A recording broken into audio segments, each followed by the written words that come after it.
Veterinaria y Zootecnia por la Universidad de El Salvador. Tiene un posgrado en dermatología clínica por la Universidad Católica de Salta en Argentina y ha recibido diversos cursos de capacitación y actualización en citología diagnóstica veterinaria, hematología clínica en pequeñas especies, en cardiología, neonatología y pediatría veterinaria, neurología, imagenología, traumatología y ortopedia, enfermedades transfronterizas de los animales y auditoría en sistemas de producción animal en bovinos, porcinos, aves y sistema HACCP en El Salvador, Guatemala y en México en la Benemérita Universidad Autónoma de Puebla. También es diplomado en Inmunología Médica por la Universidad Nacional de Trujillo y el Instituto Científico de los Andes. Actualmente es docente de las materias Inmunología y Virología Veterinaria, Fisiología Animal 1, Ginecología y Obstetricia en el Departamento de Medicina Veterinaria de la Universidad de El Salvador. Ha participado en congresos nacionales e internacionales, así como en seminarios. Es autor del artículo Determinación de presencia del gusano del corazón, Dilophoraria imitis, en perros domésticos, en el Puerto de la Libertad, Departamento de la Libertad, y Suchitoto, Departamento de Cuscatlán, El Salvador. Y también ejerce profesionalmente en la Policlínica Veterinaria de Emergencia y en la Clínica Veterinaria Tecana. Bienvenido, doctor Juan Manuel Alvarado Sorto. Es un placer contar con su participación. Muchas gracias. Sí, muchas gracias. Es un gusto, ¿verdad?, poder estar acá compartiendo con todos ustedes. Gracias por la oportunidad que han abierto pues, a través de este programa, ¿verdad?, de ciclo de conferencias internacionales con diferentes colegas de mi universidad, ¿verdad?, del Departamento de Medicina Veterinaria y también con las demás universidades. Es como una situación bien agradable poder pues trabajar en conjunto, que podamos participar con ustedes y que pues también puedan incluirnos, ¿verdad? Entonces, espero pues que obviamente la experiencia sea de aprendizaje para todos. En realidad, pienso que siempre estamos para aprender todos de forma recíproca, ¿verdad? No solamente quien expone, porque obviamente pues no se puede saber todo, ¿no? Entonces, igual yo acá estoy dispuesto, ¿no?, a aprender, pues quien quiera comentar o algo, ¿no? El tema, ¿verdad? Como ya bien lo dijeron, es Pioderma en caninos y la importancia diagnóstica. En realidad, esto es como desde un punto de vista bastante general o bastante básico, pues porque en realidad eh, resulta que así me tocó a mí aprenderlo, ¿verdad? En realidad. Y es, por lo menos en la sociedad de nuestro país, en el gremio veterinario, pues todavía quizás hay algunos limitantes en algunos lugares, no en todos, para poder llevar a cabo algunas pruebas diagnósticas. Y usualmente pues se llevan diagnósticos clínicos más solo con base en el ojo clínico, en el examen físico, en el examen clínico, ¿verdad? Eh, Adjudicando esto a la experiencia, que obviamente pues tiene mucho valor, pero pues de la forma en la que yo aprendí, pues obviamente es totalmente importante y trascendente poder realizar un diagnóstico a conciencia, ¿no? Confirmando lo que uno ya cree que es el diagnóstico presuntivo, ¿verdad? Y aparte de eso, pues poder hacer algunos diferenciales y algunas veces, pues también, a pesar de tener un diagnóstico presuntivo, poder darse cuenta que no siempre es como queremos, a pesar pues, de que la clínica pueda así decirlo. Entonces, vamos a hablar algunas generalidades de la epidermia en caninos. Realmente todos sabrán que es muy extenso y que en realidad pues la dermatología es uno de los dos o de los tres motivos de consulta que mayor afluencia tienen, ¿no?, en la clínica diaria. Entonces es como el pan diario. Entonces vamos a tratar obviamente algunos aspectos pues generales, no vamos a poder profundizar tanto y de esa misma forma pues algunos métodos diagnósticos de forma general, ¿no?, que son bastante básicos. Vamos a Bien, vamos a empezar entonces. Eh, la pioderma canina, pues como todos sabemos, obviamente el nombre ya casi que nos lo dice, ¿no? Por su significado etimológico, ¿no? Su significado es una asociación de pío, ¿verdad? Que significa pus, y derma, que es piel, ¿verdad? Básicamente, pues lo que quiere decir o literalmente significa presencia de pus en la piel. Y este puede ser causado pues por procesos infecciosos generalmente o mayormente de tipo bacteriano. Obviamente también pueden haber algunos otros procesos que pueden ser inflamatorios, que también pueden dar estas características, algunas otras causas que pueden ser neoplásicas y también incluso pues algunos acúmulos de, de, de neutrófilos, ¿verdad? En estas lesiones. Déjenme ver si puedo poner por aquí un puntero. Aquí está. Entonces, típicamente, ¿verdad? Vamos a encontrar entre algunas otras lesiones estas características, ¿no? De pústulas que son pues como que si fueran burbujitas, ¿no? Que obviamente contienen pus y algunas otras pues lesiones un poco más extensas en las que vamos a ver una coloración amarillenta en la superficie que es de tipo purulento, ¿verdad? Y es fácil determinar por sus características y su apariencia que obviamente pues lo que hay es pus. Entonces, sabemos que en realidad la dermatología abarca muchos tipos de enfermedades en piel y específicamente la pioderma en caninos es una entre todas esas enfermedades de las más comunes. Y específicamente de estas, las que son por infecciones bacterianas son las más comunes. Y también aquí que lo hemos delimitado específicamente a caninos, eh, es mucho más común en caninos que en gatos, ¿verdad? Esto no quiere decir que no se den gatos, pero en proporción es mucho mayor la presencia de esta enfermedad o la presentación de esta enfermedad en piel en caninos. Y obviamente, pues esto la hace que permanentemente se destaque, ¿no? Y que esté ahí como parte, ¿no? De la clínica diaria. Entonces, eh, esta, pues obviamente, afecta la piel y se ha sugerido en realidad que es parte también de cómo afecta al estrato córneo, ¿verdad? En el caso del perro específicamente, porque al parecer, a diferencia de algunas otras especies, comparativamente, pues su estrato córneo es más delgado y más compacto. Y aparte de eso, se ha estudiado también que algunas condiciones varían un poco, como que tiene menor cantidad emulsificante, ¿verdad? Intracelulares en la epidermis. Y esto pues también hace que no tenga este tapón de sebo en el folículo piloso canino y de alguna forma hace que sea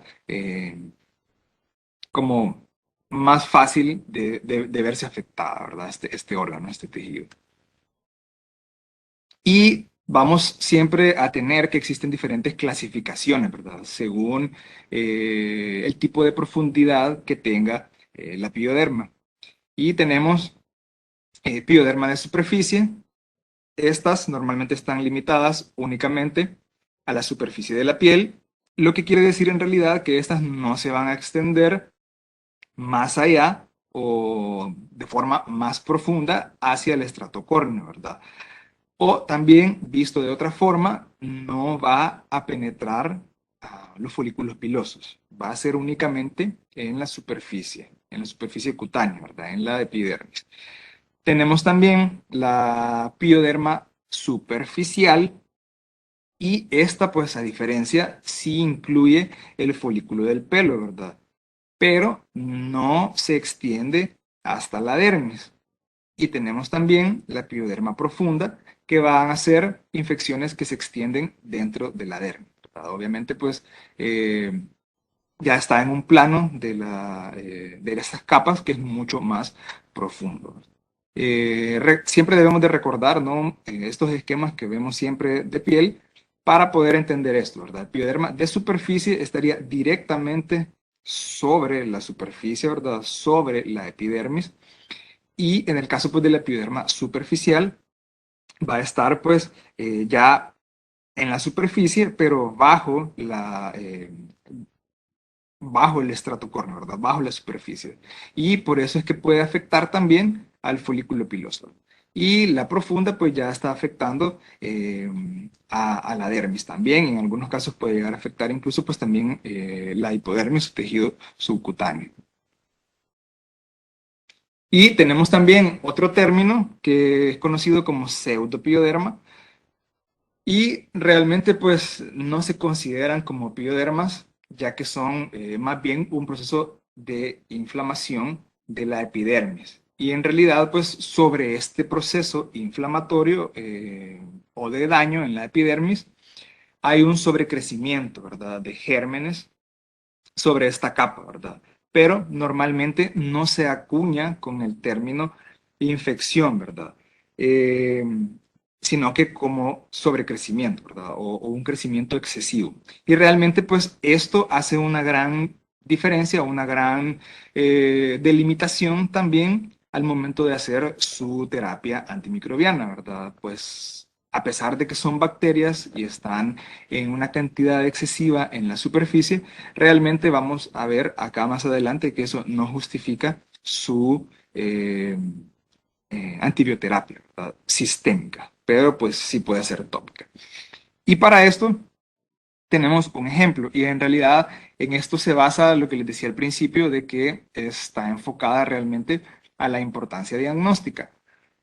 Aunque obviamente vamos a tocar pues, los aspectos de eh, la las características clínicas. Entonces, yo intenté poner algunas imágenes que he tomado de forma personal, ya quizás hace algunos años, incluso pues con cámaras que no eran tan buenas como las de ahora, y por eso pues disculpen un poco ahí la calidad, pero nada más es para representar esto, ¿verdad? En la imagen de arriba podemos ver pues unas figuras de fagocitación, que son pues, específicamente neutrófilos, que han fagocitado bacterias de tipo cocoide, ¿verdad? Pueden verlo en este cuerpo, en esta figura fagocítica, y también en este, ¿verdad? Y por otro lado, pues también algunas bacterias cocoides que están fuera, ¿verdad? Que no están dentro de la estructura citoplásmica del neutrófilo.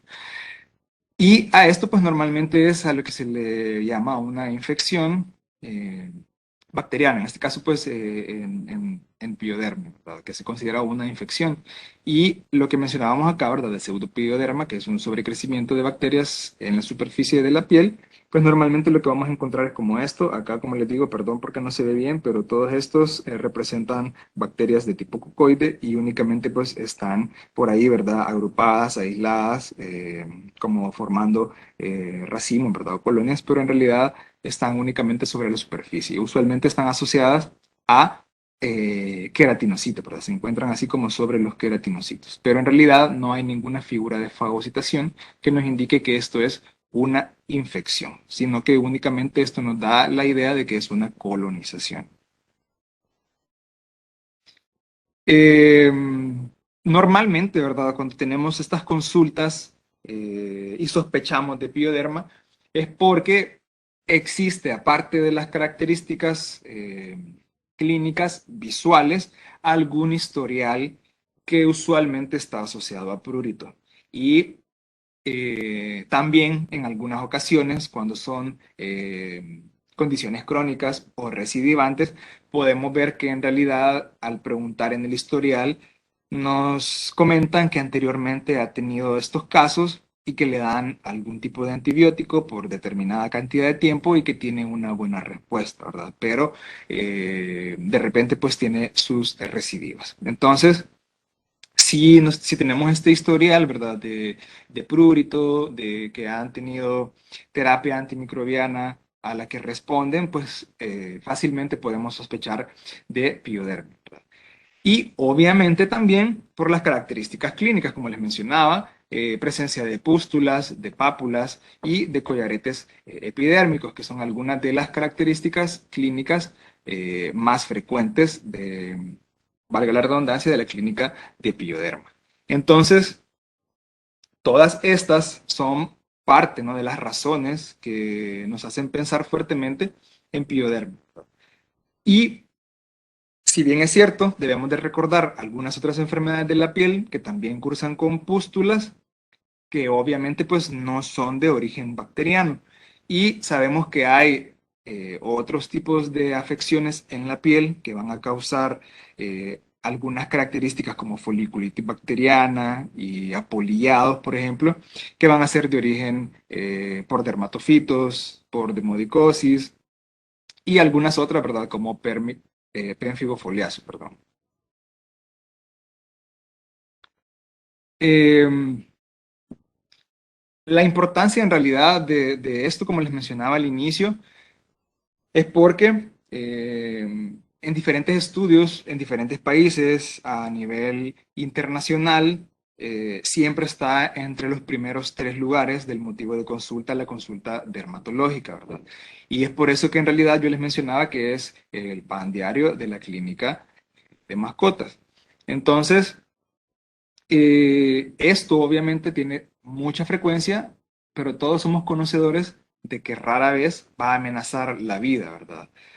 Del paciente. O sea, no es algo que usualmente comprometa su vida, pero sí sabemos todos que se puede convertir en un dolor de cabeza, ¿verdad? Tanto para el propietario, obviamente para el paciente y también para nosotros como veterinarios. Y tenemos pacientes que vienen de diferentes tratamientos en diferentes lugares y obviamente pues expresan eso, ¿no? Que están ya cansados, ¿verdad? Aburridos de lo mismo.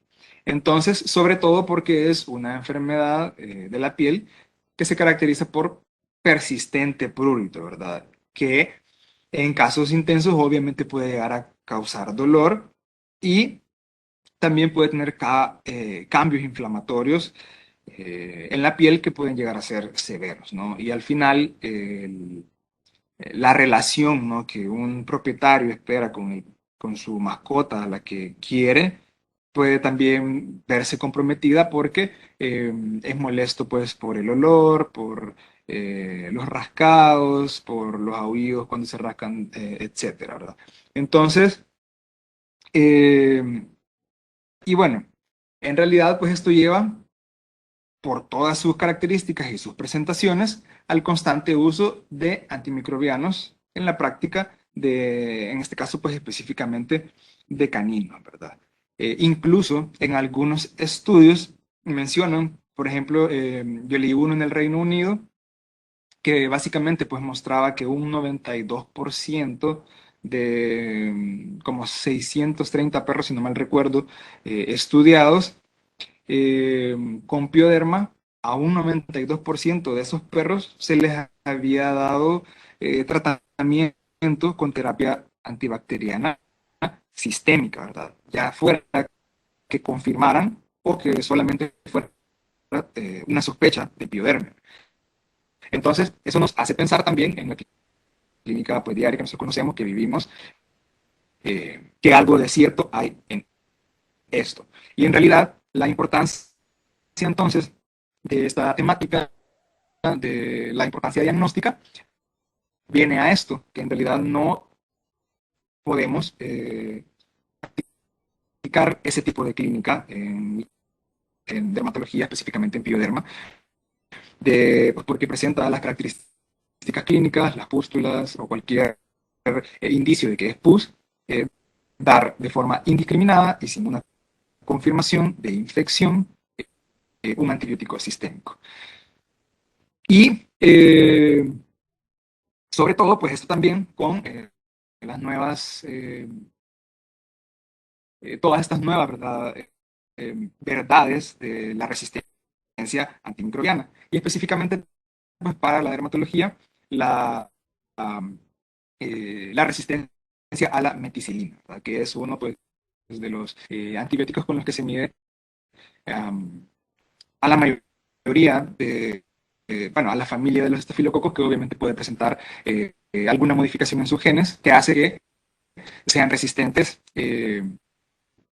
a estos antibióticos, ¿verdad? Entonces, es bien importante como médicos, como profesionales, que estemos obviamente a favor, ¿no? de la ciencia, de la medicina basada en evidencia y que podamos prescribir antibióticos en este tipo de casos solo cuando es justificable. Y como leía por ahí también, ¿verdad? Con todo esto que se dice de la resistencia antimicrobiana, ¿no? Que de repente ya como no recuerdo, como por el 2050, pues obviamente la causa más grande de muerte va a ser la resistencia antimicrobiana. Entonces, tratar como profesionales de utilizar los antibióticos de forma correcta, pues nos hace, como les decía que leí por ahí, alargar un poco esta época dorada de eh, los antimicrobianos, ¿verdad? Porque según todas estas predicciones, obviamente pues esta época en la que los hemos utilizado y han sido efectivos, pues se va a acabar. Entonces, debemos de pensar pues también en eso siempre. Y bueno, normalmente existen algunos desencadenantes comunes para que puedan tener lugar, ¿no? Estas presentaciones de pioderma. Y conocemos pues muchas, pero normalmente las más comunes o donde pueden tratar como de engranarse la mayoría es por infecciones ectoparasitarias, por enfermedades alérgicas de la piel y por ahí pues también pueden asociarse eventualmente algunas de origen alimentario y por endocrinopatías. Eh, de estas, obviamente, pues el que se considera que es la enfermedad principal, mayormente, pues son las enfermedades alérgicas. Incluso, pues sabemos que hay algunas condiciones especiales como la dermatitis atópica canina, de repente que puede entrar por ahí y conferirle cierta debilidad a la barrera cutánea y tener, pues, con mayor frecuencia recidivas de diferentes tipos de infecciones, entre estos, pues, las bacterianas o la pioderma. Y entre las causas específicamente bacterianas de la pioderma canina, como bien sabemos, pues eh, tenemos diferentes tipos de microbiotas en diferentes sistemas, en diferentes áreas, igual que los animales. Y en el caso, pues, eh, la piel de los caninos, pues, está colonizada por bacterias. Y entre estas, pues forma parte normal, ¿no? De esta microbiota, la del género Staphylococcus. Estas, pues obviamente, en condiciones normales están bien adaptadas, ¿no? A esa simbiosis, a ese microentorno en el que viven, ¿no? En el estrato superficial o el estrato córneo. Y también, pues, en los folículos pilosos, ¿verdad? Entonces, normalmente de esta forma pues contribuyen a eh, a la respuesta inmunitaria, ¿no? O a esa barrera de defensa de inmunidad en la piel. Pero eh, normalmente pues de repente también, ¿no? Algunos anormalidades, algunos desequilibrios, eh, algunas otras de las condiciones que mencionamos anteriormente que pueden desencadenar, puede alterar esto, ¿no? Y entonces, eh, de repente pues pasan que ya no existe una tan buena barrera cutánea o una buena defensa inmunológica, ¿verdad? Entonces, pueden haber pues, sobrecrecimientos de estas bacterias y también pueden existir algunos patógenos oportunistas, ¿verdad? Que pueden causar serias enfermedades en la piel y también en algunos otros tejidos del cuerpo y cavidades. En el caso pues, de la pioderma canina, el, eh, el microorganismo, ¿no? Más importante y que mayormente causa esta enfermedad es el Staphylococcus pseudo-intermedios. Y de los estafilococos, normalmente pues las especies que son coagulasa positiva tienen mayor importancia que las que son coagulasa negativa. Y entonces vamos a mencionar algunas manifestaciones clínicas de la pioderma que pues sé que todos conocemos, que todos hemos visto y que obviamente pues nos hacen pensar solo con ver el diagnóstico, ¿verdad? De pioderma. Y bueno, como dijimos, ¿verdad? Hay pues diferentes clasificaciones dependiendo de su profundidad. En el caso de la pioderma superficial, las bacterias se desarrollan en el interior de los estratos epidérmicos o específicamente en el folículo piloso. Eso es como lo más frecuente, ¿verdad? Y en este caso de la pioderma superficial, estas bacterias, ¿verdad? Y la infección va a abarcar la epidermis y los anexos a la epidermis, ¿verdad? De tal forma que no va a profundizar y no va a afectar la membrana basal, ¿verdad? Va a estar únicamente o básicamente pues en eso, ¿verdad? En el estrato epidérmico y en los folículos pilosos. Entonces, obviamente, como todos sabemos, ¿no? Desde el punto de vista inmunológico, existen siempre células inflamatorias que van a llegar a estos puntos, ¿verdad? Y eso es lo que hace que puedan cambiar, ¿no? La estructura de la piel y que podamos observar frecuentemente en este tipo de casos pústulas, ¿verdad? Y usualmente cuando estas pústulas se rompen van a formar algunas costras, ¿verdad? Como las que podemos ver acá, y posteriormente collaretes. Usualmente vemos que en la clínica, ¿no? Diaria de la pioderma van a formar primero esta apariencia apoliada, ¿verdad? A la que le llamamos apoliada, que son pues básicamente, ¿no? Folículos inflamados o foliculitis bacteriana y que posteriormente pues estas pústulas se rompen y pues queda pues ahí, por ahí un poco de ese pus disperso que se forma una costra y posteriormente pues eso va creciendo como en una onda expansiva, ¿no? O en sentido centrífugo y forma estos collaretes bacterianos, que algunas veces pueden tener las características de hiperpigmentación central y descamación en la periferia. Y posteriormente, también dentro de estas piodermas eh, de superficie, eh, tenemos los comunes piodermas de los pliegues de la piel, ¿verdad? Pues con su nombre técnico, intértrigo. Y entre estos, pues sabemos que existen algunas razas que tienen pues mayor predisposición a formarlas, las razas que tienen más pliegues, como los bulldog inglés, los Shar-Pei, por ahí pues algunos braquicéfalos como los Shih Tzu, etcétera. Pero obviamente también hay algunas otras ubicaciones. Normalmente pues los bulldog inglés en las arrugas faciales y también pues por ahí en las arrugas del perineo, los que tienen la cola pues más eh, hacia adentro y también en algunos perros como los San Bernardo, algunos Basset Hound, Golden Retriever pueden presentar pues en los pliegues bucales, ¿verdad? Básicamente en cualquier lugar en el que se forme un pliegue en el que exista roce, ¿verdad? Que es el intértrigo y haya humedad y haya aumento de calor, va a haber pues un cambio de las condiciones normales de la superficie y puede haber pioderma superficial.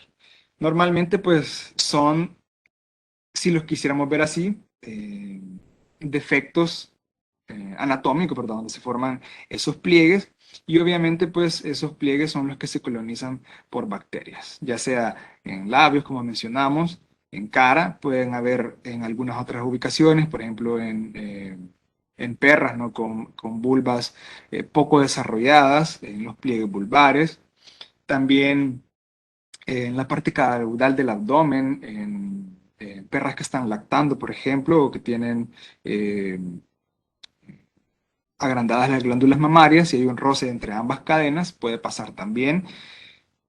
Y también en perros que tienen obesidad. Por ahí se forman algunos pliegues y pueden presentar este tipo de intértridos. Entonces, Usualmente en esos pliegues que acabamos de mencionar se va a encontrar, ¿verdad?, localizada este tipo de dermatosis, ¿verdad?, o piodermia.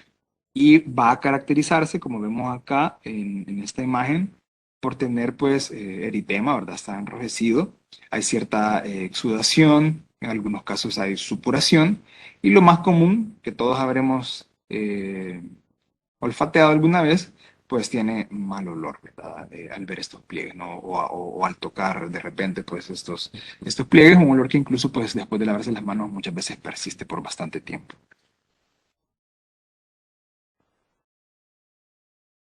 Entre estas, pues también tenemos algunas como el impétigo juvenil y el impétigo en adulto también. Y normalmente, pues esas se caracterizan porque aparecen como pústulas subcorneales. Eso quiere decir que están debajo del estrato córneo, pero siempre pues en la superficie, ¿verdad? No invade más allá de esta capa. Y normalmente en los perros jóvenes va a presentarse en la zona ventral del cuerpo, en las zonas en las que hay menor cantidad de pelo, ¿verdad? En las zonas que están despobladas de pelo. Y usualmente en los jóvenes se considera que es autolimitante, ¿verdad? Eso quiere decir que con el tiempo pues va a tener remisión aún pues si no se le da tratamiento, ¿verdad? Pero obviamente siempre hay que tener pues un control de esto. Y en el caso pues se le llama juvenil porque normalmente va a desarrollarse en animales que no sobrepasan las 16 semanas de vida. Y justo en estas, siempre el agente etiológico que va a estar presente mayormente es el Staphylococcus pseudointermedius. Y en el caso pues del adulto puede tener presentaciones generalizadas, ¿verdad? En diferentes lugares del cuerpo. Generalmente las pústulas son más grandes, llegando a considerarse bulla, ¿verdad? Y pueden estar, como les digo, en todo el cuerpo. Y en algunas ocasiones puede llegar a tener una presentación severa, ¿verdad? Si las bullas son muy grandes e incluso puede llegar a hacer que el animal se postre, ¿verdad? Y normalmente, en el caso de los adultos, pero a diferencia de los jóvenes, puede ser secundario a alguna enfermedad hormonal, como el hiperadrenocorticismo. Y también, pues, en los casos en los que se han utilizado tratamientos indiscriminados con corticosteroides.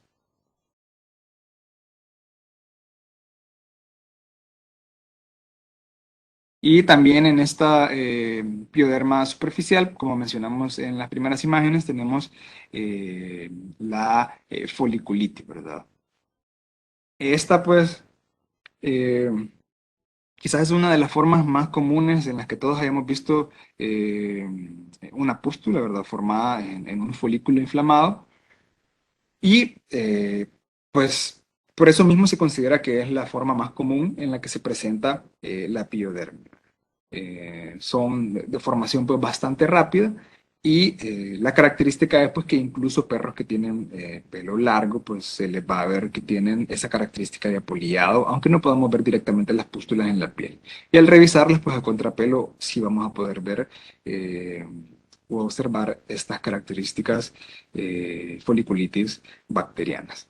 Entonces, las historias, por ejemplo, en este caso clínicas, pueden ser variables entre los casos, pero pues básicamente los signos asociados, los signos clínicos que puedan estar asociados siempre van a ser con estas características, ¿verdad? Y el patógeno, en este caso, pues el agente etiológico asociado siempre va a ser mayormente el estafilococcus pseudointermedio. Ahora, pues también en el caso de la pioderma profunda, ¿verdad? Que obviamente afecta pues ya una capa más allá, ¿no? Una capa más profunda. En relación a las piodermas superficiales, estas son menos comunes. Las piodermas profundas son menos comunes, pero por esto de que son menos comunes, pues no quiere decir que estemos salvados, ¿verdad? En realidad, estas suelen ser pues más difíciles de controlar, ¿verdad? Porque obviamente afectan mayor cantidad de tejido, más profundidad en el tejido, ¿verdad? Pudiendo llegar a ser, pues, o causar lesiones muy abrasivas, muy dolorosas, muy supurativas y que pueden fácilmente, pues, contaminarse también con algunas otras bacterias oportunistas. Entonces, hay diferentes factores, al igual que con la pioderma superficial, que van a predisponer a la pioderma profunda y normalmente, pues, pueden haber eh, algunas de estas factores predisponentes, la foliculitis, ¿verdad? La foliculitis que mencionamos anteriormente puede ser un factor predisponente, una foliculitis crónica o una foliculitis que no haya sido bien tratada, puede ser un factor predisponente a que se forme estas piodermas profundas, ¿verdad? Y eh, también, entre otros casos, ¿verdad? Va a deberse a demodicosis, que también es otro tipo de afección de piel. Eh, Como ya habíamos mencionado, las endocrinológicas, ¿verdad? O las endocrinopatías. Y también algunas enfermedades metabólicas.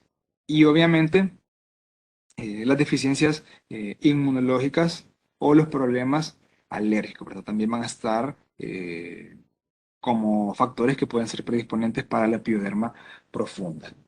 Y esto es bien importante, los traumas que tienen penetración, ¿verdad?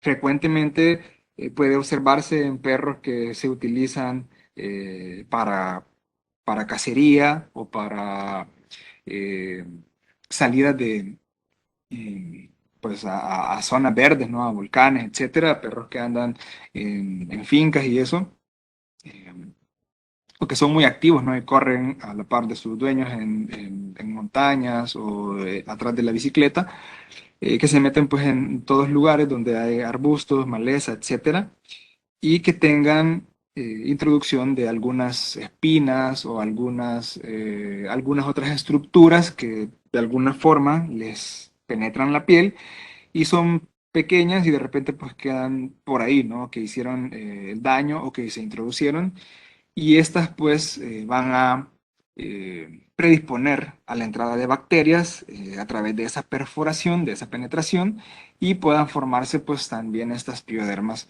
de tipo profundo. Tenemos también en esta de tipo profundo la furunculosis, que van normalmente pues a caracterizarse por manifestaciones clínicas como acné, como pápulas, pústulas y normalmente pues también van a observarse específicamente en algunas regiones anatómicas como la zona del mentón. Y estas forunculosis específicamente, eh, y bueno, pues por ahí un poco también lo del nombre que viene, ¿no? Tienen la característica de que son un estallido, ¿no? Un estallido de los folículos pilosos, ¿verdad? Esos folículos pilosos, ¿verdad? Que se han deformado y causan pues estas lesiones inflamatorias denominadas forunculosis. Entre muchas, ¿verdad? Como les digo, aquí pues no las mencionamos todas, solo pues de forma general, de repente pues las más frecuentes.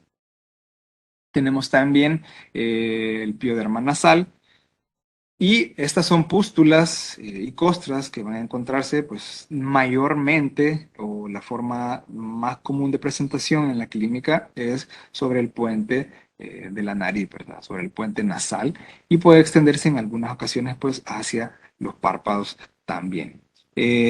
A veces pues es complicado poder conocer la causa, pero en realidad pues a raíz de esta tipo de lesiones en estas ubicaciones pueden incluso, pues, a pesar de dar un buen tratamiento, quedar, pues, algunas cicatrices que puedan ser severas. Y eh, en este caso, pues, también hay que hacer de repente los diferenciales, ¿no? Para poder diferenciar entre algunas otras, como la furunculosis estéril o sinofílica, ¿verdad? O algunas otras enfermedades que pudieran confundirnos con autoinmunes por la proximidad que tiene con las mucosas, ¿verdad? Ocular y nasal. Tenemos también, entre otras, de las profundas, la celulitis localizada, que normalmente es un tipo de pioderma que es de los puntos, ¿verdad? De presión, de los puntos de apoyo, mayormente pues en razas grandes, en razas pesadas, y suelen formar en esos puntos de roce, de presión, como los codos, como algunas partes en las extremidades de los dedos, en los corvejones y también en algunas zonas de la cadera. Lesiones de tipo necrótica, ¿verdad? Que aparentemente pues van a verse siempre con una pigmentación oscura. Aparte, pues, de estos, como les mencioné, ¿no? En el área de la grupa, ¿verdad? En las zonas del metatarso, en los dedos. Y obviamente, pues, tiene como complicación que si esto, pues, es porque tienen puntos de presión, puntos de apoyo, por ser razas grandes, pesadas, tienen un trauma continuo, ¿verdad? Está constantemente utilizando esos puntos de apoyo en los perros, ¿verdad? Que tienen una gran talla o un gran peso o ambas combinadas. Y eso es una dificultad también al momento, pues, de tratarlos.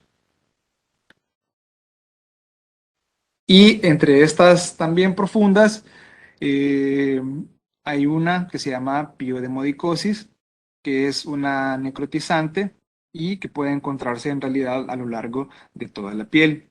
Usualmente esta pues recibe su nombre específicamente de piodemodicosis porque va a estar asociada y va a aparecer de forma secundaria a demodicosis generalizada. Recordemos que cuando tenemos casos de demodicosis generalizadas, en este caso no estamos hablando de demodicosis, pero siempre que haya una generalizada, debemos de pensar, ¿no? Que el estado de inmunodeficiencia, perdón, el estado es inmunodeficiente, u obviamente ese animal es pobremente inmunocompetente, y a raíz de eso, pues va a tener esta piodemodicosis, ¿verdad? O sea que tiene una afección generalizada por demodicosis en la piel y obviamente todos estos cambios en la estructura cutánea hacen que también todas las bacterias, especialmente el Staphylococcus aureus intermedius, pueda multiplicarse y causar pues lesiones también compatibles con pioderma profunda.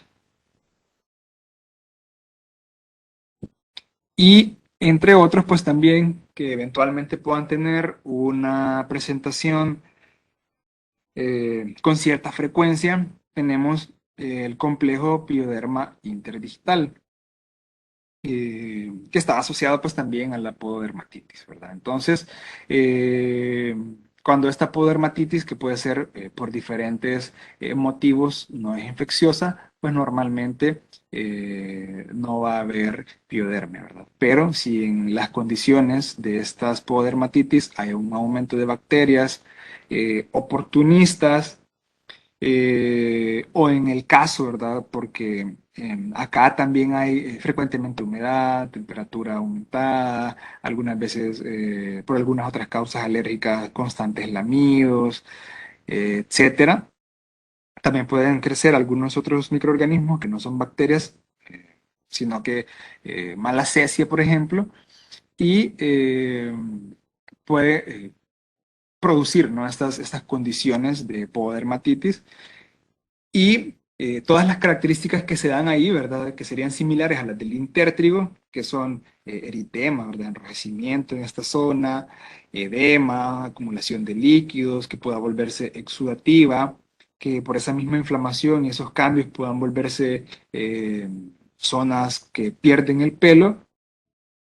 eh, Todas estas causas, pues obviamente hace que pueda aumentar la microbiota superficial, ¿verdad? Y con esto, pues tener obviamente un desbalance. Entonces, en estas mismas lesiones de pododermatitis, pueden encontrarse en conjunto lesiones de pioderma interdigital, ¿verdad? E incluso en conjunto formar forunculosis. Sé que todos o la mayoría habrán visto alguna vez, ¿verdad? Estas forunculosis que se forman interdigitales, que son como característica, ¿no? Ulceraciones que forman fístulas e incluso pues algunas veces tejido necrótico, ¿verdad? Que puede verse como celulitis por la inflamación que hay ahí. Y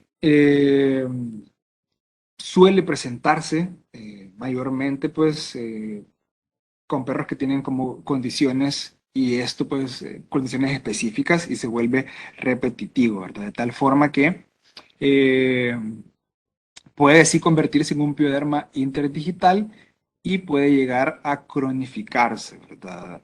Y con dificultad muchas veces identificar una causa subyacente, ¿verdad? Y es algo que puede volverse un dolor de cabeza también en el tratamiento. Y tenemos también por ahí la clasificación que mencionábamos al principio de pseudopioderma, ¿verdad? Y esta pues en realidad es una dermatitis piotraumática, ¿verdad? O conocida como dermatitis aguda húmeda, o coloquialmente, por lo menos acá en mi país El Salvador, conocida como hotspot, ¿verdad? O punto caliente o parche caliente. Y normalmente pues las lesiones típicas, todas las habremos visto de una dermatitis aguda húmeda, se presenta pues de forma rápida, ¿verdad? Por eso se denomina aguda y se caracteriza generalmente por tener alopecia, ¿verdad? Porque ha habido un autotraumatismo en esa zona y se ha dañado pues, la superficie y pues con ese daño han perdido el pelo de esa zona, ¿verdad? Y vamos a encontrarlo siempre enrojecido, supurativo, ¿verdad? Porque obviamente se le denomina como húmedo también, con mucho prurito y mucho dolor en ocasiones también. Y no se considera en realidad como una eh, verdadera piodermia, pero sí, y por eso mismo, de causar ese daño en la superficie o en la área cutánea, a raíz de eso, pues sí hay un excesivo crecimiento bacteriano en la de la piel, ¿verdad? Y eh, eh, como sabemos, pues usualmente este tipo de lesiones van a estar siempre o comúnmente, la mayoría de veces, asociadas a enfermedades de tipo pruriginoso, ¿verdad? Ya sea pues alergias por APP, ¿verdad? Típica por la picadura de pulga. En algunos casos, depende de la ubicación, porque todos sabemos que se presentan en diferentes zonas. En el caso pues, del Lentan, como este, no sé por qué no se mueve mouse, bueno, el que está abajo, ¿verdad? Usualmente por ubicaciones que son por típico, que es un tic que se presenta en esa zona. Y en algunos otros casos, pues, eh, eh, encefalitis, en algunos otros casos por el dolor de displasia de cadera, ¿verdad? Hay como constante lamido en algunos puntos, en algunas zonas, por artritis de los metacarpos y por ahí pues se lamen mucho y son zonas en las que usualmente pues pueden tener este tipo de lesión, ¿verdad? De dermatitis aguda húmeda. Y pues no es algo que esté como muy bien explicado, que se entienda a totalidad su etiología, ¿verdad? Pero sí sabemos también que al tener pues una actuación rápida, usualmente pues su remisión suele ser bastante rápida también. Ahora bien, eh,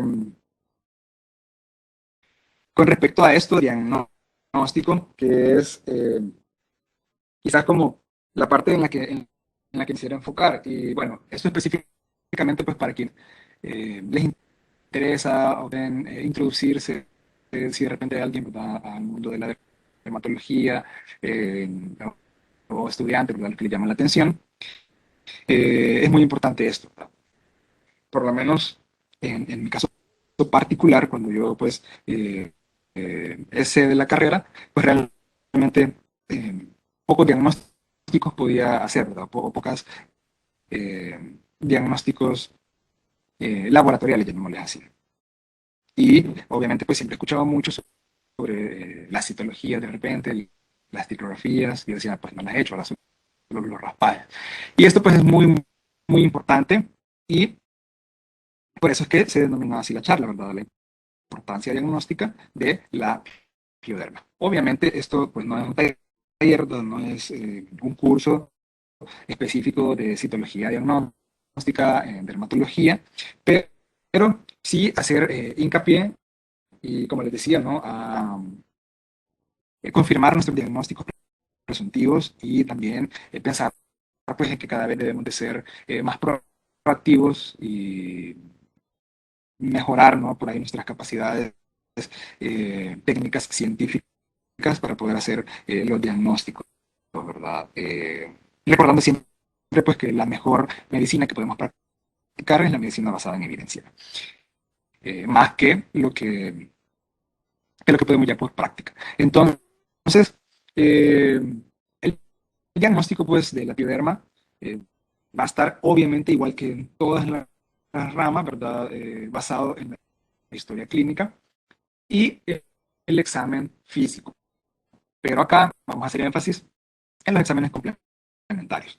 Entonces, eh, existen pues de repente varias pruebas que pueden hacerse para confirmar un diagnóstico clínico de una pioderma en esos diferentes tipos.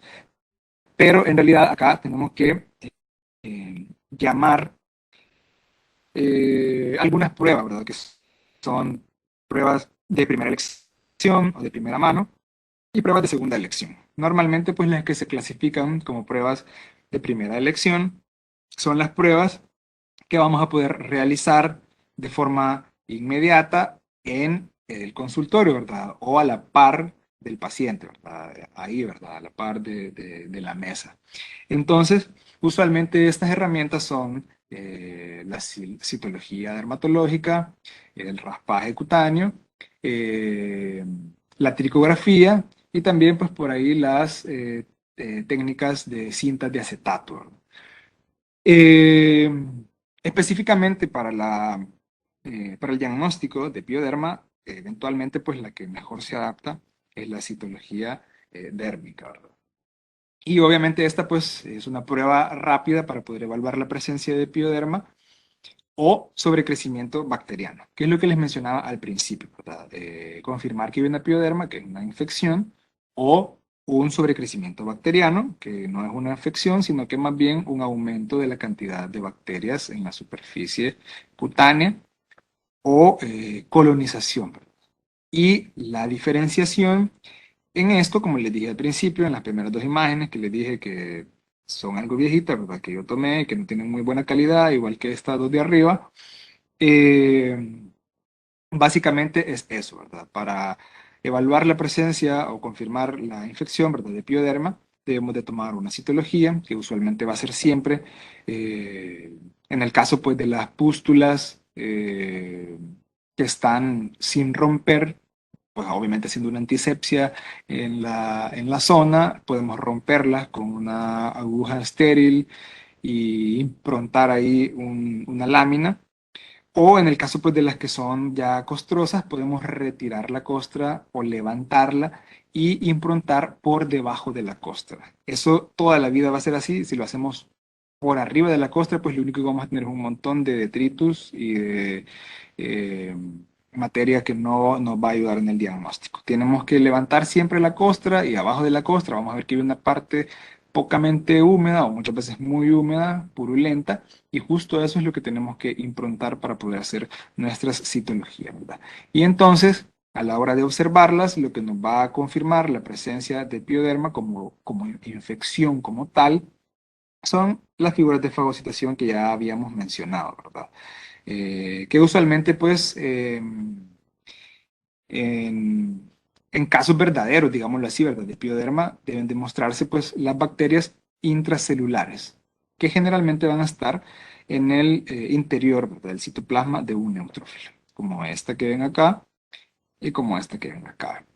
Eh, y cuando las lesiones ya son más crónicas o que son más profundas, perdón, en el caso también del pioderma que es más profundo, vamos a encontrar que en las citologías podemos identificar otras células aparte de neutrófilos, que normalmente van a ser mononucleares y macrófagos. Y por eso puse esta foto también, que yo pues pude tomarla en una pasantía que hice de citología diagnóstica. Y podemos ver acá pues un macrófago, este es un macrófago que ha fagocitado a un neutrófilo, ¿verdad? Acá hablamos en realidad de que ya es una lesión más crónica, porque los primeros en llegar a esa lesión siempre van a ser los neutrófilos, pero recordemos que los neutrófilos tienen un promedio de vida pues bastante bajo. Llegan en muchas cantidades, pero también rápido empiezan pues a fallecer y pues obviamente siguen llegando otros, ¿no? Y de repente entonces, en los casos de citología diagnóstica de pioderma crónicas o que ya tienen bastante tiempo de avance, vamos a encontrar neutrófilos que ya están degenerados, ¿verdad? O sea, viejos o que ya han muerto, y vamos a encontrar pues, macrófagos que han fagocitado a esos neutrófilos que ya llevaron a cabo pues, su cometido. Y de hecho, si se fijan, por eso se ve como más pequeño incluso su cromatina, que es lo que se logra diferenciar mejor, versus otros pues, que no están fagocitados, que sí se ven pues, más grandes y que están aún activos.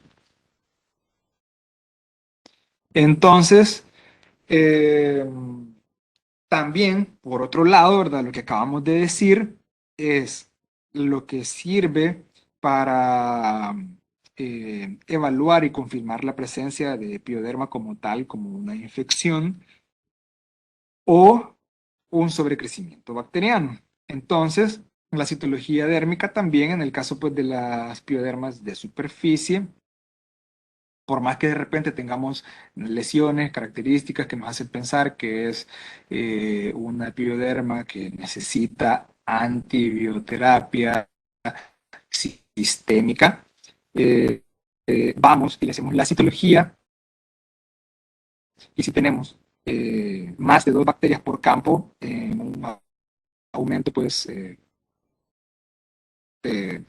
un aumento mayor, ¿verdad? Con aceite de inmersión, en un aumento profundo, van a ser pues sugestivas de crecimiento bacteriano excesivo. Y en este caso, yo le puse también una imagen acá, no sé, solo que no sé qué le pasa al mouse, no me puedo mover, pero por aquí, pueden ver en esta imagen, sí es cierto, hay unos neutrófilos, obviamente no tienen figuras bacterianas dentro de su citoplasma. Eso también pues, es normal que lo encontremos porque obviamente la piel pues, de repente está alterada, ya están empezando a llegar esto por ahí. Pero sí encontramos que hay muchas figuras bacterianas, ¿verdad? Cocoides, agrupadas, en racimos, en tríos, en pares, ¿verdad? Y están por ahí nada más dispersas, ¿verdad? Entonces esto nos hace pensar que en realidad pues, es un sobrecrecimiento bacteriano. Y esto nos da una pauta en realidad para nuestro tratamiento. Acá obviamente pues no vamos a hablar ahora de tratamiento, sino que era lo más importante, lo del diagnóstico. Pero esto nos hace decidir entre nuestra terapia. ¿Verdad? Si la terapia va a ser eh, sistémica, en el caso como este, en el que encontramos las bacterias dentro del citoplasma de los polimorfonucleares, que nos hace saber que estamos en una infección activa, ¿verdad? Una pioderma activa, y que sí necesitamos antibioterapia sistémica, y entre estos otros que vamos a encontrar en todos los campos que veamos, en las diferentes citologías que tomemos, porque aquí vale la pena recalcar que siempre debemos de tomar más de una sola muestra, ¿verdad? Por lo menos unas 3, teñirlas de diferentes puntos, incluso en una misma lámina podemos tomar diferentes improntas de diferentes puntos para poder observarlas todas, ¿no? Y media vez con un par que encontremos por ahí de figuras de fagocitación, pues ya eso vale para poder dar una antibioterapia sistémica. Pero cuando tengamos solo las bacterias por ahí, ¿no? Agrupadas, siempre va a ser sugestivo nada más de un crecimiento bacteriano excesivo. Y esto pues nos da la pauta de dar no necesariamente una antibioterapia sistémica, sino que una antibioterapia tópica, ¿verdad? Ya sea pues con una combinación de diferentes formas, ¿no? Como los baños medicados con clorexidina, por ahí los usos de mupirocina, de ácido fusídico, etcétera, ¿verdad? Y por aquí, pues nada más, para los que quieran aventurarse, que de repente, pues esa es la idea de la importancia, perdón, no sé qué hice, déjenme ver.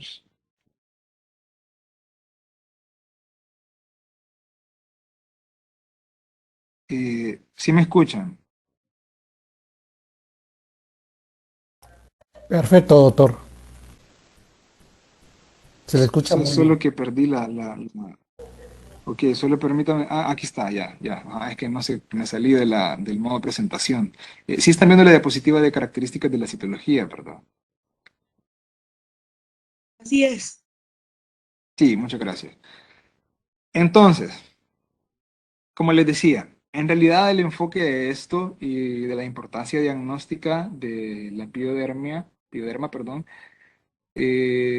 obviamente pues para los que inician, como dije al principio, para los que les empieza a interesar esta área, es aventurarse, probar, hacer las citologías, aunque no puedan, aunque no las hayan hecho antes, o aunque no las hayan visto, o aunque no sepan lo que están viendo. Personalmente, pues yo empecé así, no sabía y de repente pues mandaba fotos a alguien que sabía, averiguaba de las técnicas, conseguí las coloraciones, etcétera, hice cursos por ahí de citología y de repente pues también los diferentes diplomados y eso en línea, pues todos sabemos que hace que formemos grupos, ¿no? De repente con colegas de otros países y hay socialización, hay información. Entonces, fue así como poco a poco aprendí. Entonces, la idea de esto, en realidad, y como le digo siempre a quien me pregunta o a quien quiere aprender, es hacerlo. No se pierde nada con hacerlo y siempre se aprende algo nuevo. Les aseguro que yo hay tantas cosas que no sé, que quiero aprender todavía y que me faltan por estudiar, que voy a seguir aprendiendo.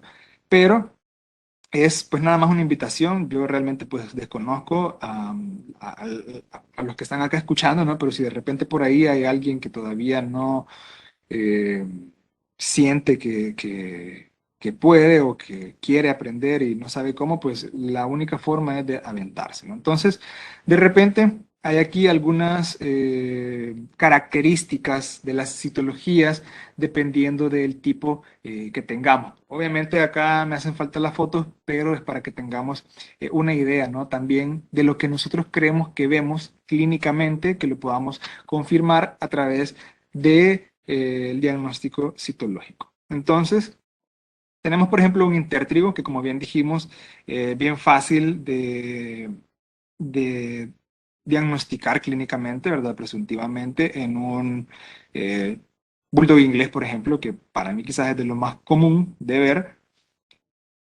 Y entonces, agarramos, quiero ver si podemos regresar hasta ahí. Acá está. Todos hemos visto, ¿no? Alguna vez estas características, ¿no? En un pliegue de un bulldog inglés, en estas características de intertrigo. Y obviamente, pues aquí hay muchas veces mucha suciedad, mucha contaminación, etcétera. De repente, pues vale la pena hacer como una pequeña limpieza previa. Y si no, pues podemos hacer las improntas en formas repetidas en esa zona o incluso algunas veces con un extendido de un hisopo, ¿verdad? Y ir a ver lo que hay ahí. Entonces, el intértrigo, por ejemplo, como mencionamos, ¿verdad? Que es un tipo de epioderma superficial, podemos encontrarnos de repente, yo me encontraba con sorpresas en las que no era su causa principal de origen bacteriano, ¿verdad? Entonces, sino que por levaduras, por ejemplo, era bastante frecuente, o por algún tipo de bacteria contaminante de tipo bacilo, ¿verdad? Y no coco, que no iba a ser, pues obviamente, un estafilococo. Entonces, normalmente en ese examen citológico de los entértrigos cutáneos, pueden utilizarse también las cintas adhesivas, que de hecho es mucho más fácil utilizarlas en esta zona, ¿verdad? Uno corta un pedazo de cinta adhesiva o cinta de acetato, no sé cómo le llamarán en sus países, si es posible, del tamaño que mide la lámina, y entonces la parte que adhiere, obviamente la imprimimos contra la zona en la que queremos observar, en ese caso, pues el pliegue del intertrigo, y podemos hacerlo unas 3 veces. Podemos retirar con eso algunas veces lo más grueso, que es como detritus o suciedad, y luego pues hacer algunas ya con la superficie más limpia. Y después podemos revisarlas todas, con unas 3, ¿verdad? Las coloreamos, las adherimos al portaobjeto y lo vemos al microscopio, ¿verdad? Y normalmente pues lo que vamos a ver son imágenes de colonizaciones bacterianas con grandes cantidades de bacterias, a menudo pueden ser mixtas o agrupadas en racimos, ¿verdad? Y muy frecuentemente también las vamos a encontrar sobre corneocitos, ¿verdad? Que son esas células del estrato córneo que se han desprendido, ¿no? Y están pues impregnadas obviamente de estas bacterias. Y eh, va a ser poco frecuente observar imágenes de invasión bacteriana, ¿verdad? O de figuras de fagocitación. Y acá, pues sí, en algunas otras ocasiones pueden también tener algunos hallazgos, como encontrar malacesia. Sí me están escuchando, porque me puso un mensaje de que no pueden oírme las demás personas. Es correcto, le escuchamos perfectamente a pesar de que existen los mensajes de que no se le escucha bien, pero se le escucha perfecto, doctor. Posiblemente sea el Ah, ok, grosor de su muchas banda gracias. ancha. Ah, bien, gracias. Eh, por otro lado, tenemos también, entre las características que vamos a encontrar en una citología, la pioderma, en el caso pues, de la pioderma mucocutánea, ¿verdad? Que como dijimos, pues son las piodermas que van a encontrarse usualmente alrededor de los pliegues mucocutáneos, o sea, unión labios, unión párpados, unión ano, unión mucosa de vulva, unión mucosa de prepucio. Entonces son las piodermas mucocutáneas. Entonces, al improntar, ¿no?, esas zonas, lo que podemos ver son también colonizaciones bacterianas, pero normalmente va a ser poco patognomónico.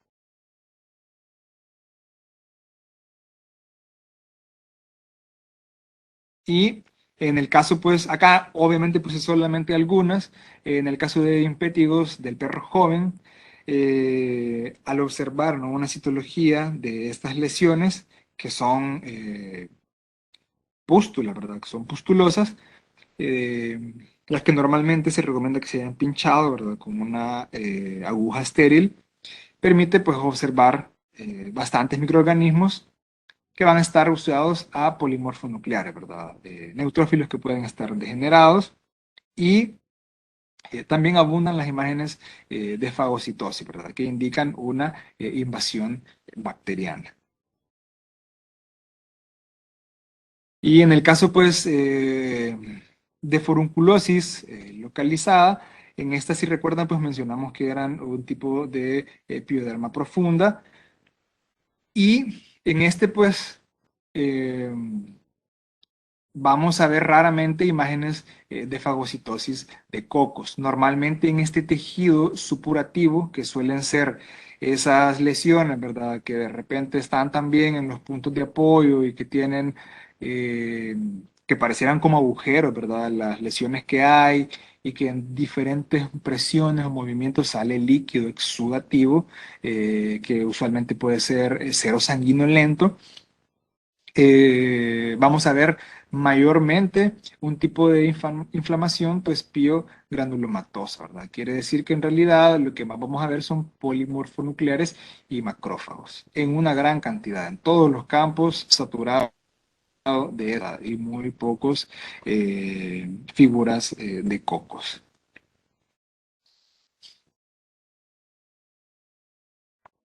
Está repetida.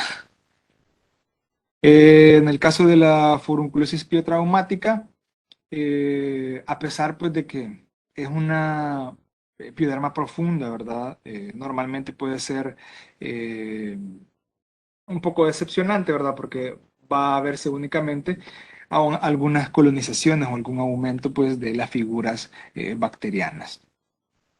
En el caso de las celulitis localizadas, suele ser útil el estudio citológico y va a permitir identificar polimorfonucleares, macrófagos y bacterias. Recordemos que esta es una que se caracteriza por mucha inflamación, ¿verdad? Y por eso suelen haber muchas de estas células que llegan a los lugares de inflamación, ¿verdad?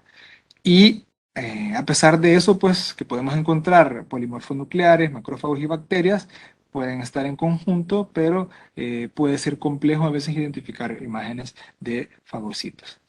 En el caso de la forunculosis eosinofílica, la puse pues nada más porque hace una diferenciación eh, con las otras, ¿verdad? Que en realidad, como el nombre lo dice, pues en esta vamos a encontrar abundantes polimorfonucleares, específicamente eosinófilos, obviamente, que los vamos a diferenciar por la correlación en su citoplasma, y ausencia de microorganismos. Recordemos que este, pues, usualmente puede estar asociada mayormente a procesos alérgicos, ¿verdad? Y también, pues, sus gránulos en su citoplasma, que son de afinidad eosinofílica, pues suelen teñirse bien y se van a diferenciar bien también. Y por lo demás, esto pues lo puse porque obviamente pues también forma parte de la importancia diagnóstica de la pioderma, aunque ya no se considera una prueba de primera elección, sino que una de segunda elección, porque normalmente no vamos a poder hacerla con tanta facilidad en consultorio, ¿verdad? Pues solo pues quienes sí tengan el equipo y todo lo necesario para hacer estos exámenes, pues sí podrán hacerlo, ¿no? Pero usualmente va a ser útil en presencia de piodermas profundas, de celulitis, de piodermas interdigitales profundas, ¿verdad? Las que dijimos que pueden ser crónicas, y en realidad pues cualquier otro tipo de pioderma profunda que sea crónica o de piodermas superficiales que sean muy recidivantes y que se haya utilizado muy frecuentemente antibióticos, pues se puede hacer uso de estos cultivos, ¿verdad? Y un antibiograma, obviamente, para que podamos conocer, que podamos aislar el microorganismo que está causando todos estos cuadros y la susceptibilidad que éste tiene también para poder tratarlo pues con seguridad. Entonces, ya para ir cerrando, pues como mencionamos al principio, usualmente pues la bacteria mayor asociada a la pioderma es el Staphylococcus pseudointermedius. Y tradicionalmente ha sido muy sensible a los antibióticos típicos que son para gram positivo, ¿verdad? Como lo es esa bacteria. Y todos sabemos pues que se ha utilizado siempre cefalexina como uno de los antibióticos de primera elección, y algunos otros pues que incluso en las literaturas los vamos a ver siempre recomendados como lincomicina, clindamicina y en algunas ocasiones pues enrofloxacina.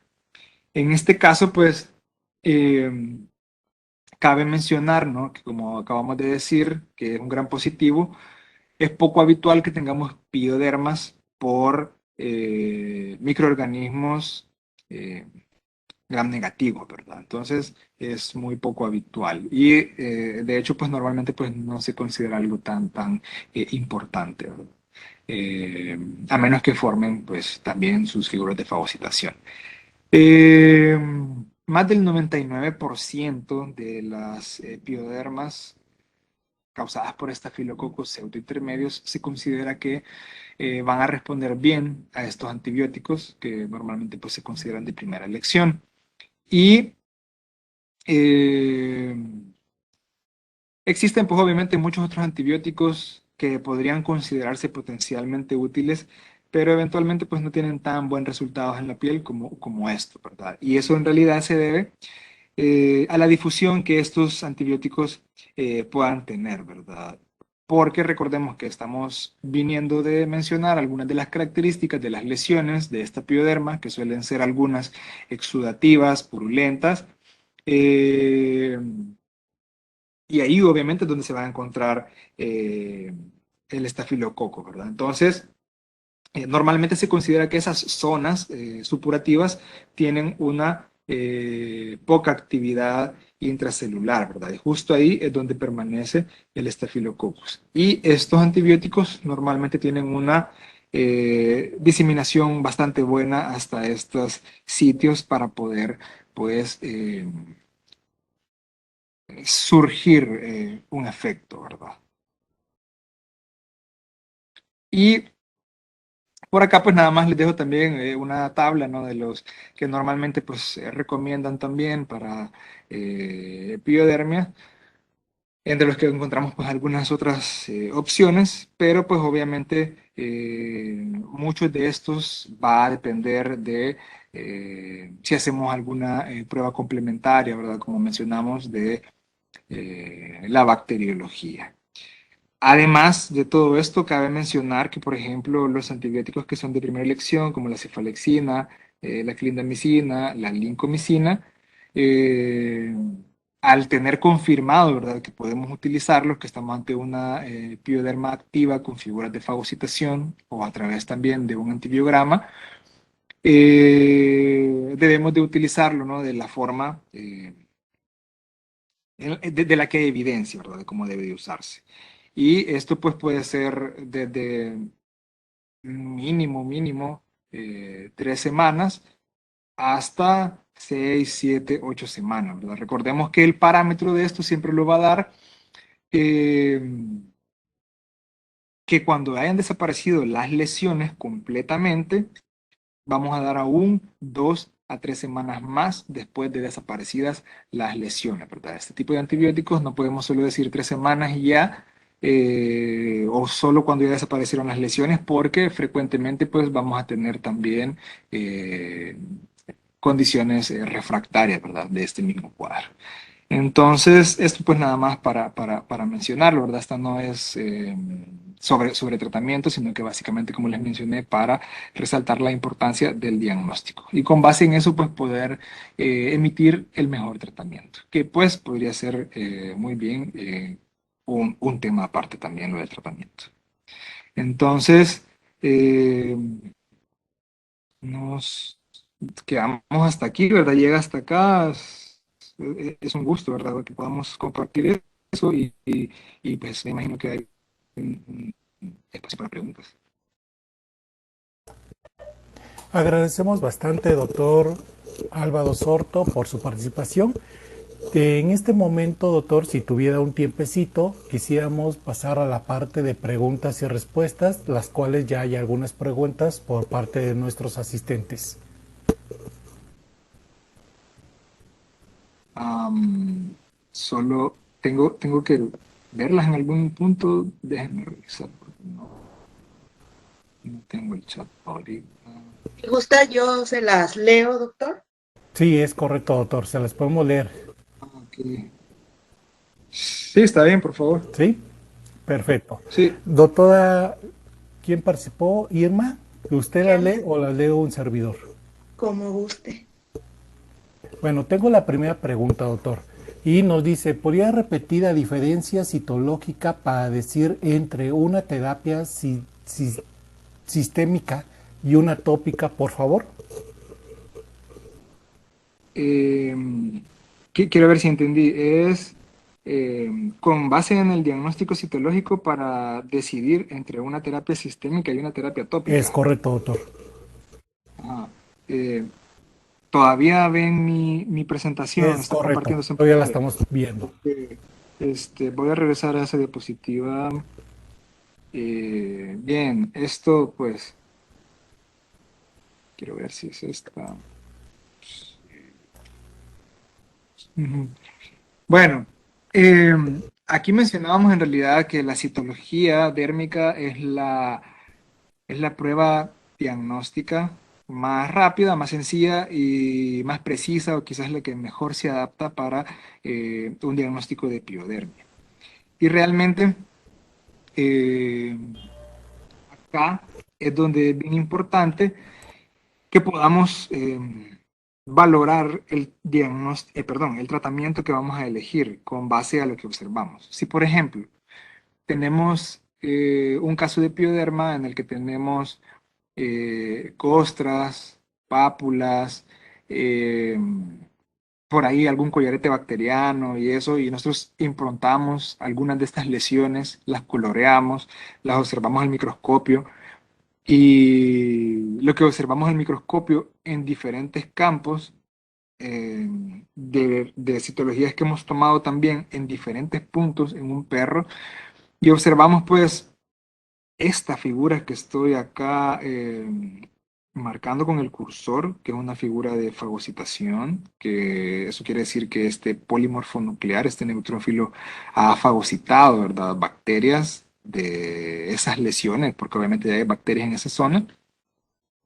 nos da el parámetro de que tenemos pues obviamente una infección activa, llamémoslo así, que no es una colonización, no es un sobrecrecimiento bacteriano o un sobrecrecimiento en superficie. Entonces, sí podemos utilizar un antibiótico sistémico. Si ustedes ven esta figura en una citología, por lo menos una, pueden justificar que pueden utilizar antibioterapia sistémica. Obviamente, paciente debe de seguir en control sin antes dejar de darle el antibiótico hasta que las lesiones hayan remitido, y aún después de haber remitido, dar pues, dependiendo del cuadro, una, dos o hasta 3 semanas más después de que las lesiones hayan desaparecido completamente. Pero por otro lado, dije que si en nuestra citología lo que obtenemos es algo como esto, que hay bacterias dispersas, agrupadas en racimos, en pares, por ahí, ¿verdad? Sobre las células, eh, los corneocitos, ¿verdad? Que son los que normalmente van a estar mayormente porque se están desprendiendo, ¿no?, del estrato córneo. Solo vemos de este tipo de bacterias sobre los corneocitos, por ahí dispersas y eso, y encontramos neutrófilos, ya sea que los encontremos o que no los encontremos, pero si los encontramos y en ninguno encontramos figuras de fagocitación y somos conscientes que hicimos una impronta de las lesiones más representativas y lo hicimos bien y todo, y aún así no encontramos, podemos decir que con estos resultados de bacterias cocoides dispersas, agrupadas por ahí, pero ninguna figura de fagocitación, ninguna en un neutrófilo, estamos ante una colonización o ante un sobrecrecimiento bacteriano únicamente. Y esto nos da el parámetro para poder usar una terapia tópica únicamente y no una terapia sistémica de antibióticos. Obviamente, siempre tenemos que pensar en que vamos a seguir checando a este paciente y vamos a ver el control, ¿verdad? Entre esto, pues obviamente que podamos darle baños con antisépticos, que podamos de repente, si son lesiones bien delimitadas, utilizar algunos antibióticos tópicos como ungüentos de mupirocina o de ácido fusídico, que obviamente al igual que como tomamos la citología, vamos a improntar la lámina por debajo de la costra. Si las lesiones son costrosas, pues también tenemos que lavar las costras con antisépticos y posteriormente, sin costra, directamente en la piel lesionada, poner la mupirocina o el ácido fusídico. Y esos son tratamientos tópicos que se pueden elegir con este tipo de resultados en una citología.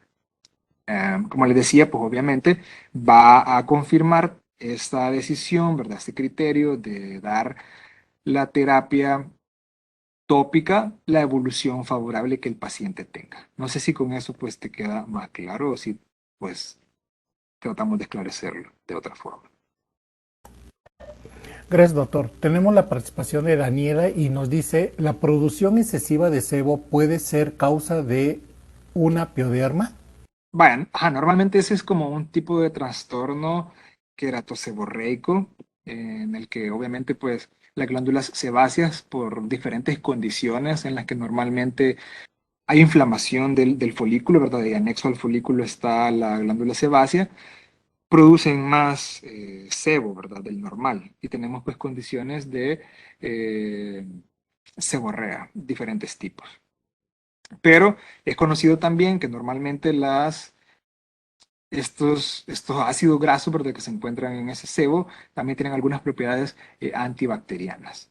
Frecuentemente, pues es más común encontrar otras condiciones como cilindros foliculares y problemas seborreicos asociados quizás a veces más a otras condiciones como dermatofitos que específicamente a problemas de epiodermias. Aunque obviamente pues cualquier trastorno en la piel puede favorecer el desequilibrio, ¿no?, en la microbiota superficial y permitir que hayan aumento pues de bacterias saprófitas o incluso pues algunas oportunistas. Gracias, doctor. Tenemos una pregunta más por la compañera María Fernanda y nos dice, ¿cómo se puede identificar los corneocitos en la citología? Vaya, déjame, creo que, quiero ver, si me das un minuto, creo que puedo mostrarte una foto que tengo que buscar por aquí. Bueno, déjame, busco acá, creo que no tengo esas imágenes, pero creo que te puedo buscar fácil en internet. Un cornocito. Normalmente van a ser unas estructuras que parecen cilindros, que suelen tener tensión al colorante basófilo, se van a ver bien azules si utilizas un tipo de tinción Romanowski o Diffquick. Y es nada más que son células que están pues como enrolladas, ¿verdad? Los mismos corneocitos. Entonces, quiero ver si puedo compartirte acá esta. Son así como estas estructuras que están acá, no sé si la estoy señalando. Así son los corneocitos, ¿verdad? Normalmente pues son células que se han desprendido del estrato córneo y que obviamente pues están, pues ya no tienen vida, no tienen líquido y suelen hacerse así como unos rollitos, pues, que suelen aparentar como una forma de un taquito, ¿verdad? Como una célula, como que si hubieras agarrado una página e intentaras enrollarla, ¿verdad? Más o menos eso le pasa al corneocito, ¿verdad? Y se ven así. Es bien frecuente verlas en citologías de piel donde hay mucho detritus, o sea que hay mucha suciedad, hay mucho material contaminante o mucha descamación, ¿verdad? O sea que eso te hace pensar que el perro está teniendo un proceso de regeneración epidermal acelerado y obviamente pues tiene como muchos corneocitos y obviamente pues va a estar presente bastante en diferentes tipos de lesiones de piel, pero usualmente pues se ven así. Yo tengo unas fotos, pero acá en esta computadora que estoy usando ahora no las tengo, pero te hubiera enseñado unas pues así de que yo tengo, ¿verdad? No sé si con eso queda claro. Gracias, doctor. Tenemos otra participación más por Eric Tello y nos hace dos preguntas. Y nos dice, ¿en pioderma puede haber prurito? ¿Y cuál es su experiencia en la terapéutica tópica de hipoclorito de sodio? Quiero ver si entendí. Nos hace dos preguntas. Primera pregunta, ¿en pioderma puede haber prurito? Esa es la primera pregunta. La segunda pregunta dice, ¿cuál es su experiencia en terapéutica tópica al utilizar hipoclorito de sodio? Bien, en realidad, sí, en Piodermia normalmente siempre cursa con mucho prurito. Es como uno es una de las características que reporta más el dueño al llegar, ¿verdad? El prurito. Y obviamente pues en conjunto con las lesiones, etcétera. Entonces, sí, normalmente está siempre acompañado de prurito. Y en el caso de mi experiencia utilizando hipoclorito como tratamiento tópico, pues en realidad no lo he utilizado nunca. Sí he escuchado mucho sobre eso, sobre todo en Argentina, pero no, nunca lo he utilizado. Yo en realidad no he utilizado casi que nada más que clorexidina entre el 2 y el 4% y básicamente pues solo eso. Y de hecho pues funciona muy bien. Gracias, doctor. Le mandan algunas felicitaciones, muchas gracias, hermosa charla. Y Elwin nos hace una pregunta. Buenas tardes, en la pegnisona, ¿es buena usarla para pioderma? Creo que se le cortó un poco, pero si entendí bien, es como que está preguntando si la prednisona Es bueno utilizarla en pioderma. Es correcto, doctor. Bueno, en realidad, como que desde el punto de vista pues más ideal, ¿verdad? Y médico no es lo mejor porque estás como intentando corregir, ¿no? Un desbalance y de repente pues ese desbalance es a raíz de que hay anormalidades en el equilibrio de la microbiota de la piel. Y entonces algunas veces pues los corticosteroides funcionan bien, si bien es cierto para tener el prurito y tratar de controlar eso, que es como lo más molesto para los propietarios, pero en realidad no funciona como tal para mejorar la pioderma como tal.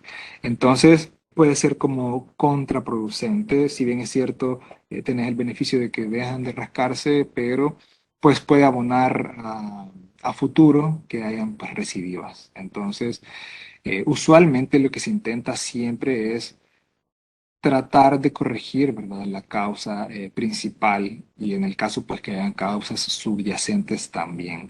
Entonces, en este caso pues si la causa principal, por ejemplo, es obviamente la pioderma y tenemos bacterias confirmadas, pues tenemos que dar un tratamiento antibiótico para disminuir obviamente esa cantidad de bacterias.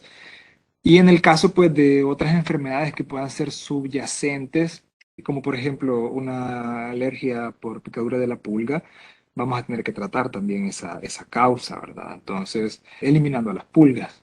Entonces, normalmente eso es.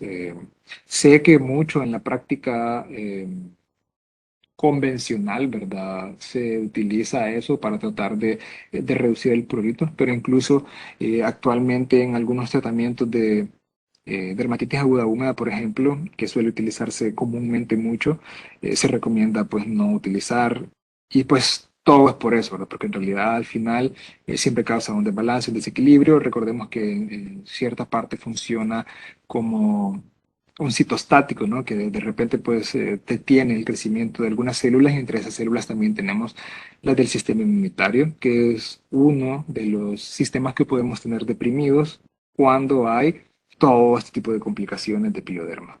Les agradecemos muchísimo por su participación, estimados asistentes, por todas sus preguntas y sigo viendo que tienen demasiado interés y hay bastantes preguntas y por tiempo, por respeto de nuestro ponente, solo vamos a leer dos más.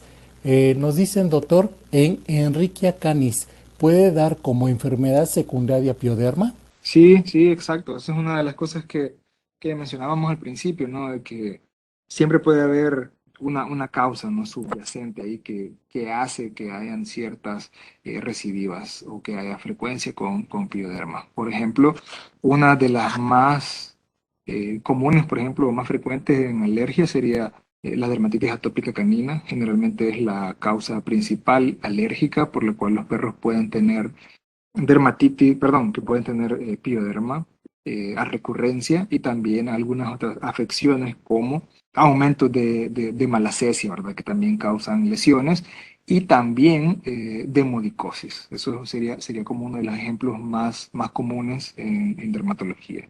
Y sí hay pues también diferentes tipos de enfermedades que pueden llevar a este tipo de problemas de pioderma. Nos dice Alejandra, ¿qué terapia tópica recomienda para pioderma superficial? Sí, vaya, normalmente que yo mejor he utilizado es clorexidina entre el 2 al 4%, una clorexidina obviamente de una buena casa farmacéutica en la que podamos confiar, que muchas pues ya vienen a esa preparación, a esa concentración del 2 al 4%, y si no, pues si viene a una concentración mayor, deberemos hacer o explicar al propietario cómo hacer la disolución a una concentración correcta, ¿verdad? Que nos beneficie. Y pues normalmente, por ejemplo, una foliculitis bacteriana o mejor pongamos el ejemplo de dermatitis aguda húmeda, podemos hacer pues limpiezas tópicas con esta solución de clorexidina al 2%, una o dos veces al día, pues por una semana. Hay que intentar retirar todos los excesos de detritus y después ser conscientes de que este principio debe hacer contacto directamente con la zona que está afectada y donde están multiplicándose las bacterias y dejarlo ahí. No hay que retirarlo, no hay que enjuagarlo. Y aparte de eso, en conjunto, pues yo podría utilizar alguna crema con ácido fucídico o mupirocina, que son antibióticos que se utilizan muy bien de forma tópica en ungüento en ese tipo de lesiones. Normalmente yo con eso es con lo que más he trabajado en terapias tópicas en las que no he instaurado antibioterapia sistémica. Hay muchas otras formas, ustedes pues, obviamente pueden conocer otros protocolos y también pues funcionan muy bien. Pero en mi caso particular, eso es lo que he utilizado más y que me ha funcionado bien. Muchas gracias, estimados asistentes. Mis disculpas que no pasemos ya todas sus preguntas por el interés que tienen al tema. Doctor, al nombre del comité organizador agradecemos infinitamente su participación por impartir sobre todo esta charla tan interesante, tan amena con nosotros y esperamos que nos pueda acompañar nuevamente en otro evento de esta naturaleza y hago entrega de su constancia. Al parecer se cortó un poquito el audio, pero nuevamente retomar que hacemos entrega de la constancia doctor Juan Manuel Alvarado Soto por su participación como ponente en el ciclo internacional de conferencias en medicina veterinaria y zootecnia con el tema pioderma en caninos y su importancia diagnóstica. Muchas gracias, muchas felicitaciones. Y bueno, esperamos, reitero, contar nuevamente con su presencia y aprovecho para invitarlos a la próxima conferencia denominada Osteosíntesis en terneros, principios básicos y presentación de casos clínicos. Esta será dictada por el doctor Vicente Peña desde España el 12 de marzo próximo a las 11 horas del centro de México. Muchas gracias y felicidades. Ok, muchas gracias, muy amables a ustedes y también a todos los que nos acompañaron. Que tengan un feliz fin de semana. Hasta la próxima, muchas gracias a los asistentes y también a los panelistas. Tengan una buena tarde.